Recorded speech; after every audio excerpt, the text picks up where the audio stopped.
નમસ્કાર, સીધો સંવાદ સાથે હું છું જય શર્મા। વડાપ્રધાન નરેન્દ્ર મોદીનો ડ્રીમ પ્રોજેક્ટ એટલે ડ્રીમ પ્રોજેક્ટ ધોલેરા। આજે એ મુદ્દે ચર્ચા કરીશું। ડ્રીમ પ્રોજેક્ટ ધોલેરાને લઈને હવે તડામાર તૈયારીઓ શરૂ કરી દેવામાં આવી છે। તેમાં હવે જમીન સંપાદન સુધીની પણ કામગીરી કરવામાં આવી રહી છે। વડાપ્રધાન નરેન્દ્ર મોદીનો ડ્રીમ પ્રોજેક્ટ ધોલેરા અને તેને લઈને આજે એક વિડીયો કોન્ફરન્સથી મીટિંગ પણ બોલાવવામાં આવી હતી। સાથે જ અન્ય મુખ્યમંત્રીઓ સાથે ભૂપેન્દ્ર પટેલ પણ આ મીટિંગની અંદર જે વિડીયો કોન્ફરન્સથી યોજાઈ તેમાં હાજર રહ્યા હતા અને અનેક મુદ્દાઓ માટે ચર્ચા વિચારણા પણ કરવામાં આવી। કેવી હશે રૂપરેખા અને ક્યાં પહોંચ્યો છે પ્રોજેક્ટ એ મુદ્દે ચર્ચા કરીશું વડાપ્રધાનના ડ્રીમ પ્રોજેક્ટમાં, ડ્રીમ પ્રોજેક્ટ ધોલેરામાં।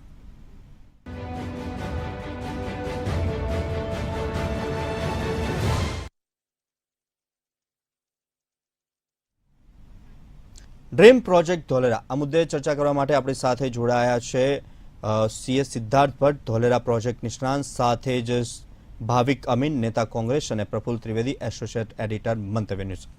ધોલેરા પ્રોજેક્ટને લઈને અનેક પ્રશ્નો સામે આવી રહ્યા છે। ક્યારે પૂર્ણ થશે આ પ્રોજેક્ટ, કેવો હશે આ પ્રોજેક્ટ અને પ્રોજેક્ટને લઈને ગુજરાતને શું ફાયદા, આ ત્રણ મુખ્ય સવાલો છે। સૌથી પહેલા પ્રફુલ્લભાઈ તમારી પાસે આવવા માંગીશ। ધોલેરાનો આ જે ડ્રીમ પ્રોજેક્ટ છે તે અંગે આજની જે બેઠક થઈ તેમાં ચર્ચા વિચારણા કરવામાં આવી, અનેક જે કામગીરી છે તેને પણ હાથ ઉપર લેવામાં આવી છે, તે અંગે આપનું શું કહેવું છે? જય, ધોલેરાના ડેવલપમેન્ટનો આખો જે પ્રોજેક્ટ છે એ માનનીય વડાપ્રધાનશ્રીનો એક ડ્રીમ પ્રોજેક્ટ છે।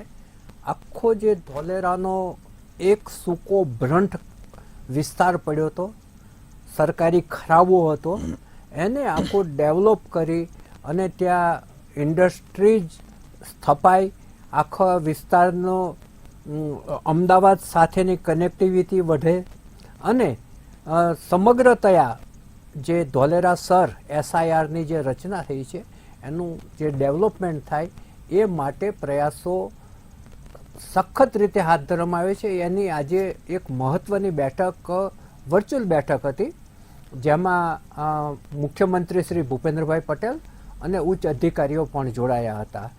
હવે ધોલેરા સ્માર્ટ ઇન્ડસ્ટ્રીયલ સિટીનું એક સ્વપ્ન છે, જે માટે જરૂરી સંસાધનો, ઇન્ફ્રાસ્ટ્રક્ચર એ ધોલેરા સર દ્વારા ઊભું કરવામાં આવ્યું છે અને રાજ્ય અને કેન્દ્ર સરકારના સહયોગથી Dholera industrial city development limited એ માટે એસપીવી સ્પેશિયલ પર્પઝ વ્હીકલની પણ રચના કરવામાં આવી છે અને સેમિકન્ડક્ટર યુનિટ સહિત ઈવી ઇલેક્ટ્રિકથી ચાલતા વાહનોની બેટરી ઉત્પાદન, સોલાર સેલ, મોડ્યુલર ઉત્પાદન, એરોસ્પેસ માટેના રોકાણો પણ સરની અંદર આવવાના છે અને આવી રહ્યા છે અને ઓછા ભાડામાં રહી શકાય એ માટે 600 જેટલા મકાનો પણ બનાવવાનું પ્લાનિંગ હાથ ધરાયું છે। હવે ધોલેરા એક્સપ્રેસ વે છે, જે નેશનલ હાઈવે ઓથોરિટી અને અમદાવાદ ધોલેરા વચ્ચેનો એક્સપ્રેસ વે એ ઝડપથી પૂર્ણ થાય એ માટે નેશનલ હાઈવે ઓથોરિટી દ્વારા પ્રયાસો હાથ ધરનાર છે, જેને રાજ્ય સરકાર જરૂરી તમામ સહયોગ આપશે એવું પણ આજે ભૂપેન્દ્રભાઈ પટેલે જણાવ્યું છે। અને જે એનો વેસ્ટ કોરિડોર છે, એટલે ભીમનાથ અને ધોલેરા વચ્ચે જે રેલવે લાઇન નાખવાની છે એના માટેની જમીન સંપાદનની કાર્યવાહી પણ બહુ ઝડપથી શરૂ થઈ છે અને જે ન્યૂ ઇન્ડિયાનું જે વડાપ્રધાનશ્રીનું સપનું છે, જેના ભાગરૂપે આજે ઇન્ડસ્ટ્રીયલ ડેવલપમેન્ટ થઈ રહ્યું છે, એને ખૂબ જ સારી રીતે થાય એવો વિશ્વાસ મુખ્યમંત્રી શ્રી ભૂપેન્દ્રભાઈ પટેલે વ્યક્ત કર્યો છે।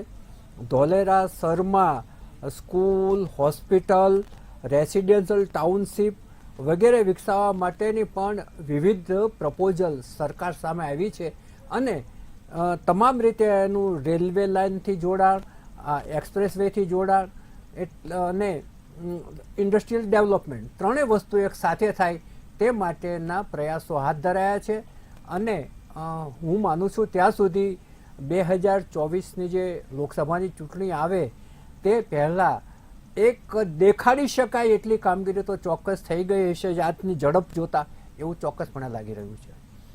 સિદ્ધાર્થભાઈ, તમારી પાસે આવવા માંગીશ. સૌથી પહેલા તો જે આ ધોલેરાનો ડ્રીમ પ્રોજેક્ટ છે વડાપ્રધાન નરેન્દ્ર મોદીનો, તેને લઈને આપ આખા ડ્રીમ પ્રોજેક્ટને કઈ રીતના જુઓ છો અને ગુજરાતના અર્થતંત્રને બહુ મોટો ફાયદો થશે તેવું પણ માનવામાં આવે છે, તે અંગે શું કહેશો?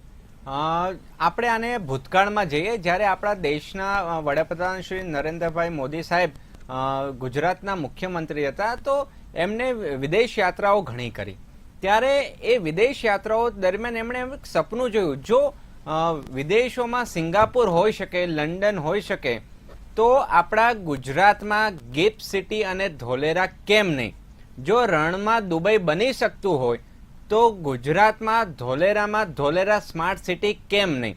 તો આ મુદ્દે મનોમંથન કર્યા પછી મારા ખ્યાલથી અંદાજે 2006માં એનો પાયો નખાયો અને Dholera special investment region SIR એની સ્થાપના કરવામાં આવી. અને પછી 2006 થી 2009ના સમયગાળા દરમિયાન વિવિધ સ્ટડીઓ અભ્યાસ કરવામાં આવ્યો. જેવી રીતે આપણે કલ્પસર યોજનાનો અભ્યાસ કરવામાં આવ્યો કે ત્યાં કલ્પસર યોજના સાકાર થઈ શકશે કે કેમ, એવી રીતે ધોલેરા અને ગિફ્ટ સિટીનો પેરેલલ અભ્યાસ કરવામાં આવ્યો કે આ મુદ્દે કેટલી આપણે ઇન્ફ્રાસ્ટ્રક્ચર ક્રિએટ કરી શકીએ. એને વાત આગળ વધારતા પછી રિપોર્ટ આવ્યો, પ્રોજેક્ટ ફિઝિબિલિટી સ્ટડી થઈ અને 2016માં Dholera industrial city development limited કરીને SPV સ્થાપવામાં આવી, જેવી રીતે ત્રિવેદી સાહેબે કીધું. અને એ પ્રોજેક્ટ મોડ ઉપર એક્શન મોડ ઉપર આવવામાં આવ્યો. તો એની કઈ રીતની સ્માર્ટ સિટીની રૂપરેખા હશે તો દર્શકોને, મંતવ્યના દર્શકોને જાણીને ખૂબ ગર્વની અનુભૂતિ થશે કે એનો જે રેડિયસ છે, એનો જે વ્યાપ છે, તો એ ઇક્વલ ટુ સિંગાપુરથી પણ થોડું આપણે આગળ વધીએ તો એટલે એનો વ્યાપ છે, ક્ષેત્રફળ છે. અને અત્યારે ફેઝ 1નું કામ ચાલી રહ્યું છે અને ત્યાં એડમિનિસ્ટ્રેટિવ બિલ્ડિંગ બની ગયું છે, રોડ બની ગયા છે, વોટર ટ્રીટમેન્ટ પ્લાન્ટ. ઇન્ડસ્ટ્રી ચલાવી હોય ને એટલે પાણીના યોગ્ય નિકાલની વ્યવસ્થા કરવી પડે, એટલે sewage treatment plant, water treatment plant, બધું માળખાકીય ઇન્ફ્રાસ્ટ્રક્ચર જે GIDCમાં હોવું જોઈએ એ બધી સુવિધાઓનું પૂરજોશમાં કામ ચાલી રહ્યું છે. ફેક્ટરીઓ પણ આવી રહી છે, MOU પણ વાઇબ્રન્ટ ગુજરાત થકી થઈ રહ્યા છે. અને લેટેસ્ટ ન્યૂઝ આપણે જે સમાચાર માધ્યમો થકી જાણવામાં આવે છે કે સેમી કન્ડક્ટર ઇન્ડસ્ટ્રી આવી રહી છે. વડાપ્રધાન શ્રીના ટોપ પ્રાયોરિટીનો એક પ્રોજેક્ટ છે, એમનો લાડકો પ્રોજેક્ટ છે. એટલે સમયાંતરે ગતિશક્તિ અને એમની પ્રગતિમાં આનું મોનિટરિંગ થતું હોય છે કે શું અપડેટ છે.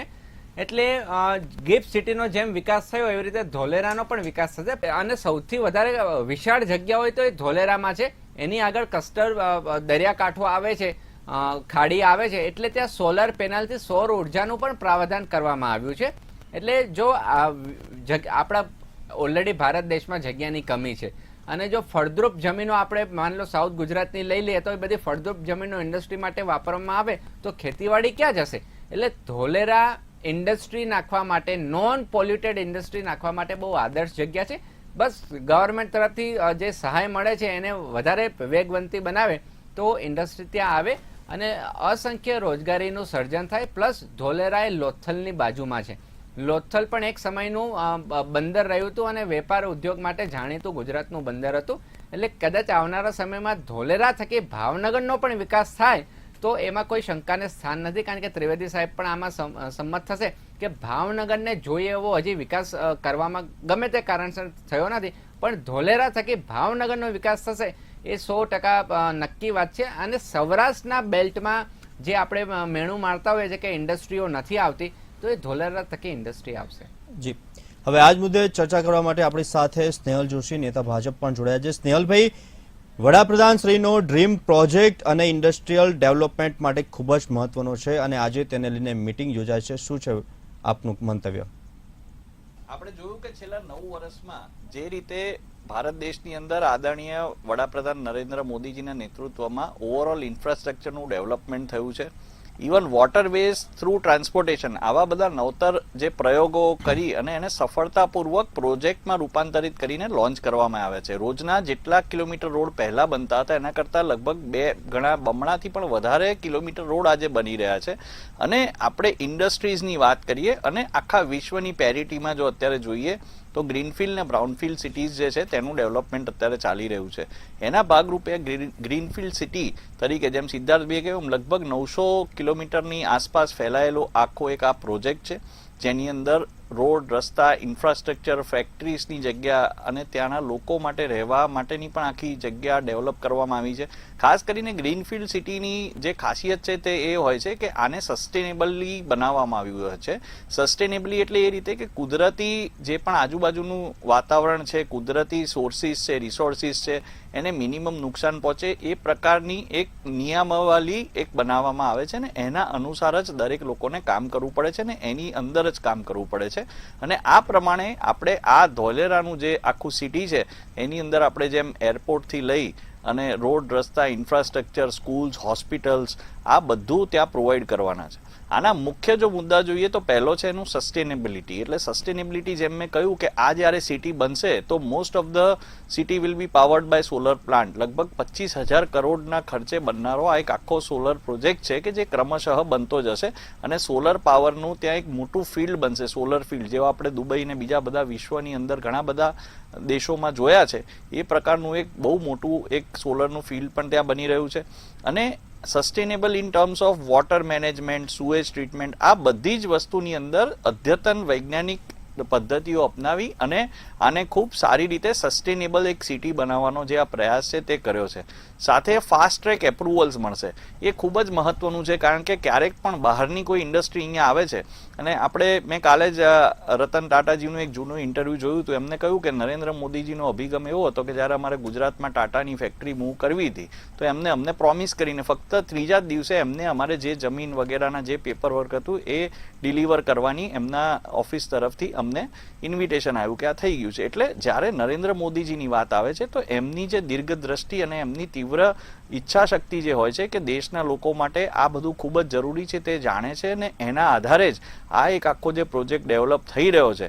અને હું પણ કહેવા માંગુ છું કે આજે આપણા દર્શકોને કે આખા વિશ્વની અંદર એક પણ ગ્રીનફિલ્ડ પ્રોજેક્ટ હજી કાર્યાન્વિત નથી. બધા કાં તો કન્સેપ્ચ્યુઅલ સ્ટેજમાં છે કાં તો એ લોકો એ પ્રોજેક્ટ્સ અત્યારે બની રહ્યા છે. તો એની અંદર આપણે જો કમ્પેર કરીએ ભારતને વિશ્વની પેરિટીમાં તો આ ધોલેરાનો જે પ્રોજેક્ટ છે એ ખૂબ જ સારી રીતે ચાલી રહ્યો છે. સાથે સાથે આની અંદર ફાસ્ટેગ એપ્રુવલ્સ મળે છે કે સરકાર જ્યારે ધોલેરાની અમુક ઝોનની અંદર જે ઇન્ડસ્ટ્રીઝ આવે તો એને અમુક એપ્રુવલ્સ જે છે તે ઇઝીલી મળી જતા હોય છે. એટલે જે પ્રોસેસ જે છે એ બહુ ક્વિક થઈ જાય છે. સિક્યોરિટી બહુ મહત્વની છે, કારણ કે આ એક પ્રકારનું આખું પ્લાન્ટ સિટી બનશે તો એની અંદર સીસીટીવી કેમેરાસથી માંડીને દરેક અદ્યતન સાધન સામગ્રી એની અંદર હશે કે જે ત્યાંના લોકોની કારણ કે ભવિષ્યમાં લોકો રહેવાના, તેમના બાળકો પણ રમવાના, સાયકલિંગ કરે એટલે આખું એક મોટું શહેર ત્યાં બની રહ્યું છે. તો એની સિક્યોરિટી પણ ધ્યાન રાખવામાં આવે છે. એની ઇન્ટરનલ કનેક્ટિવિટી એટલે એના જે રોડ્સ છે, એનું ઇન્ફ્રાસ્ટ્રક્ચર છે, એક સ્થળથી બીજા સ્થળ જવા માટે ત્યાં નાની નાની બસીસ કે જે પણ સેવા ત્યાં ચાલુ કરવી પડે તેની પણ ખૂબ જ ઝીણવટપૂર્વક આ બધાનું પ્લાનિંગ થયું છે. બીજું એક મહત્વનું છે કે આ પ્લગ એન્ડ પ્લે સિટી છે કે જે બહુ વિશ્વની અંદર જેમ સિંગાપુર પ્રકારના સિટીઝ કે અમુક જ જગ્યાએ જોવા મળે છે કે એક આખું ઇન્ફ્રાસ્ટ્રક્ચર રેડી હોય, કોઈ કંપનીએ ત્યાં કામ કરવું હોય તો એની અંદર જે બેઝિક બિલ્ડિંગ્સ હોય એની અંદર એર કન્ડિશનિંગ, લાઇટિંગ આ બધું બેઝિક વસ્તુ ચાલુ એ લોકો કરીને બિલ્ડિંગના જે ઓનર્સ હોય એ લોકો જ એમને પ્રોવાઈડ કરે છે અથવા તો એ લોકો કાં તો લીઝ પર લે છે કાં તો જ્યારે ખરીદે છે તો એમને પ્લગ એન્ડ પ્લે ફોર્મેટમાં બહુ જલ્દીથી એમનું આખું સેન્ટર ત્યાં ઊભું કરી શકે છે. જ્યારે આ આખું એક સિટી બનશે તો એક સોશિયલ ઇન્ફ્રાસ્ટ્રક્ચર આખું ઊભું થશે. એની પણ ખૂબ જ કાળજી રાખવામાં આવી છે, કારણ કે જ્યારે લોકો ત્યાં રહેશે તેમના પરિવાર સાથે તો તેની અંદર ક્લબ હાઉસીસ છે અને આ રીતે એન્ટરટેનમેન્ટના થિયેટર્સ છે, આ પ્રકારે પણ કરવામાં આવે છે. બીજું એક છે કે ઇઝ ઓફ બિઝનેસ, કારણ કે જ્યારે બધા જ વ્યવસાયી આ કેમ્પસ જ્યારે આટલું મોટું કેમ્પસ બનશે તો એની અંદર ઘણા બધા બિઝનેસીસ એક સાથે એકબીજાની ઉપર નિર્ભર હશે અને એ બધા વ્યવસાયને આની અંદર લાભ પણ મળશે. સાથે સાથે એક્સટર્નલ કનેક્ટિવિટી આપણે જોઈએ છે તો અમદાવાદ છે અને અન્ય બીજા બધા જે શહેરો છે તેની સાથે ઓલરેડી રોડની કનેક્ટિવિટી ખૂબ સરસ છે અને ત્યાં એરપોર્ટ બનવાથી બીજી પણ કનેક્ટિવિટી સારી થશે અને લીવ અને વર્ક બેલેન્સ જે છે, લાઈફ વર્ક બેલેન્સ જે કહે છે તે ખૂબ સારી રીતે ત્યાં એક લોકો જાળવી શકશે. એ પણ આ સિટીની અંદર કાળજી રાખવામાં આવી છે. ટેકનોલોજીની જો વાત કરીએ તો અત્યાધતન જે પણ ટેકનોલોજી છે વર્લ્ડ્સ બેસ્ટ એ ટેકનોલોજી એની અંદર વાપરવાની છે. ઇઝ ઓફ ગવર્નન્સ કે જ્યારે બધું પ્લાન હોય તો એને બધાને કંટ્રોલ કરવું પણ ઇઝી પડે. એટલે મને લાગે છે કે આ જે મેં થોડા ઘણા જે પાસા ગણાવ્યા તે આ ધોલેરા સિટી જે છે એની આ એક ખૂબ ઘણી બધી ખાસિયતોમાંની આ બેઝિક ખાસિયત છે. અને મને ખાતરી છે કે આ જે છે તે એક પાવર એન્જિન તરીકે સાબિત થશે ને વિશ્વની અંદર, ભારતમાં જ નહીં પણ વિશ્વની અંદરથી બધી કંપનીઝ આની અંદર અત્યારે આવી રહી છે ને આગળ પણ ઈવી સેક્ટર છે, પછી આર્મ્સ એન્ડ એમ્યુનિશન મેન્યુફેક્ચરિંગ છે, એ બધી પ્રકારની કંપનીઝ અત્યારે ઓલરેડી ત્યાં આવી ગઈ છે અને એ લોકોનું કામ ત્યાં એ લોકોના સેટઅપ ચાલી રહ્યા છે. એટલે મને લાગે છે કે આ આપણું એક ઇન્ડિયાનું એક ગ્રોથ એન્જિન બનશે. જી, ઇન્ડિયાનું એક ગ્રોથ એન્જિન બનશે ધોલેરા ડ્રીમ પ્રોજેક્ટ. હું સિમ્પલ એક વાત કહેવા માંગીશ કે હું મારા મિત્રને કહીશ કે ફક્ત વેદાંતા અને ફોક્સકોનનો જે અત્યારે પ્રોજેક્ટ એક છે એની કિંમત કરોડોમાં છે અને એ લોકો ત્યાં અત્યારે પ્રોજેક્ટ સેટઅપ કરી રહ્યા છે. એટલે આની અંદર જે વેલ્યુએશનની વાત આવે તો વેલ્યુએશન પોઈન્ટ ઓફ વ્યૂ આમાં ઘણા મોટા બધા ઇન્વેસ્ટર્સ ઓલરેડી અંદર છે અને આપણને સૌ જાણીએ છીએ કે જ્યારે કોઈ પણ આટલી આંતરરાષ્ટ્રીય કક્ષાની કંપની કોઈ જગ્યાએ પોતાનું સેટઅપ બનાવતી હોય તો તે સ્વાભાવિક છે કે આ જગ્યાનું પોટેન્શિયલ હોય ને હોય જ. એ લોકો એમના બધા ટેકનિકલ ટીમ સાથે દરેક પ્રકારના ટેસ્ટ અને દરેક પ્રકારની ફિઝિબિલિટી રિપોર્ટ બનાવ્યા પછી જ કરોડો રૂપિયાનું ઇન્વેસ્ટમેન્ટ કોઈ દેશમાં ના કોઈ રાજ્યમાં કરે.